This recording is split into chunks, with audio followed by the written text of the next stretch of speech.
lawan dari mampu dan amanah adalah lemah dan khianat.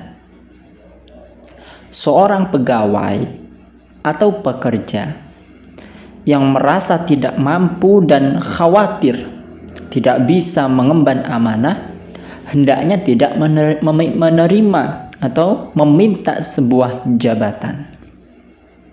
Ya kan? Bahkan demikian itu menjadi alasan utama untuk tidak memilih seseorang dalam menunaikan tugas apapun.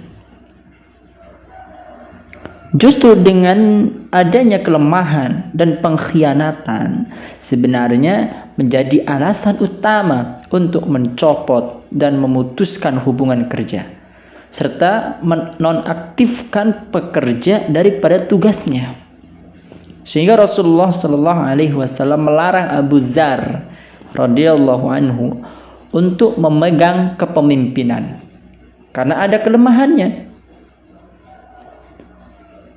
Dan Abu Dzar bertanya kepada Rasulullah Shallallahu Alaihi Wasallam, "Ya Rasulullah, wahai Rasulullah, ala tasta'miluni? Tidaklah atau tidakkah engkau memperkerjakan aku?" Qala, Rasulullah berkata, "Fadharaba biyadihi ala mankibi."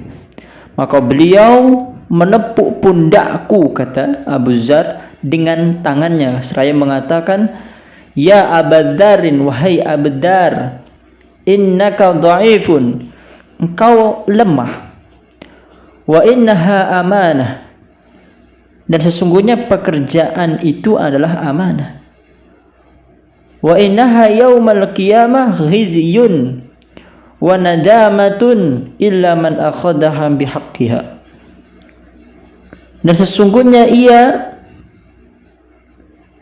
adalah kehinaan serta penyesalan di hari kiamat, kecuali orang-orang yang mengambil dengan haknya dan menunaikan kewajiban padanya. Nah, ikhwatal iman yang azzani Allah, Imam An-Nawawi juga berkata, hadis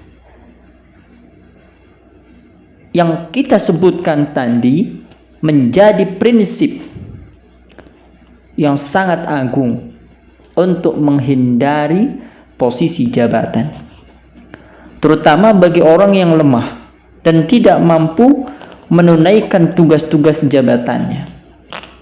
Adapun kehinaan dan penyesalan akan dirasakan bagi orang yang tidak mempunyai keahlian dalam bidangnya, atau mempunyai keahlian namun tidak bertindak adil.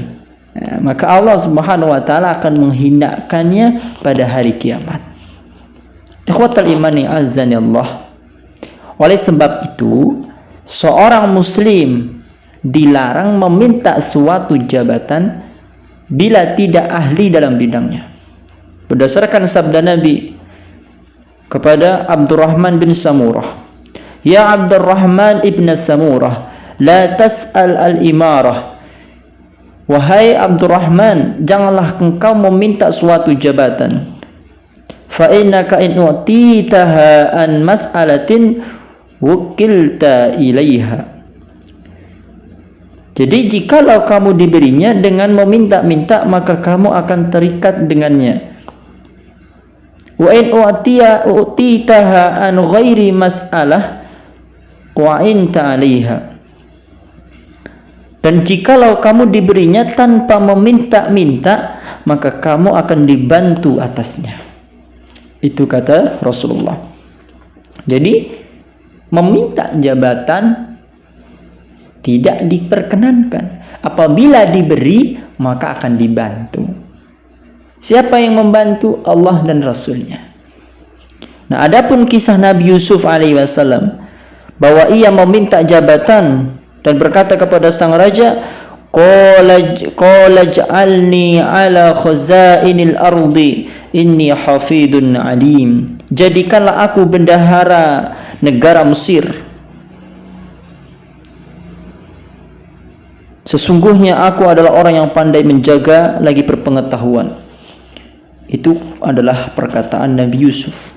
Nah, Imam Al-Qurtubi mengulas bahwa sebagian para ulama berkata, ayat tadi itu membolehkan seorang yang bagus, yang profesional bekerja, yang dia ahli, ya, bekerja di tempat orang jahat dan memimpin yang kafir.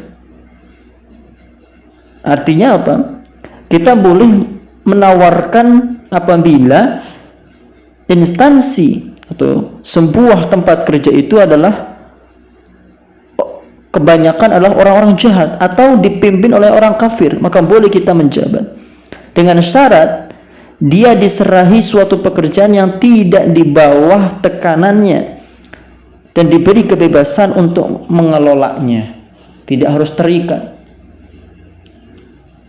Tetapi ikhwatal iman yang azani Allah, jika pekerjaan tersebut dikendalikan berdasarkan selera hawa nafsu dan kejahatan sang pemimpin yang jahat itu, maka hal itu tidak boleh.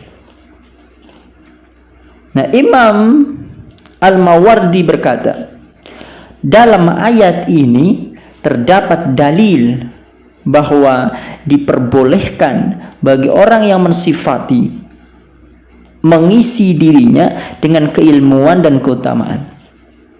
Dan demikian itu tidak secara mutlak untuk semua sifat, bahkan hanya yang terkait dengan pekerjaan atau tugas jabatan saja, dan dilarang untuk selainnya karena mengandung unsur rekomendasi diri dan pamer kelebihan, gitu ya. Nah, jika seandainya orang yang mulia menjauhinya, maka demikian itu lebih bagus dan sesuai dengan posisinya. Karena Nabi Yusuf alaihissalam melakukan itu karena suatu hajat yang mendesak. Nah, ini sudah jelas. Jadi pada intinya meminta itu tidak boleh akan jabatan. Apabila diberi, maka kita menerima dengan syarat apa? Kita dapat menjalankannya dan kita profesional di dalamnya. Maka Allah di sana akan bantu. Allah akan bantu amanah tersebut. Nah, mungkin saya rasa ini sudah cukup jelas.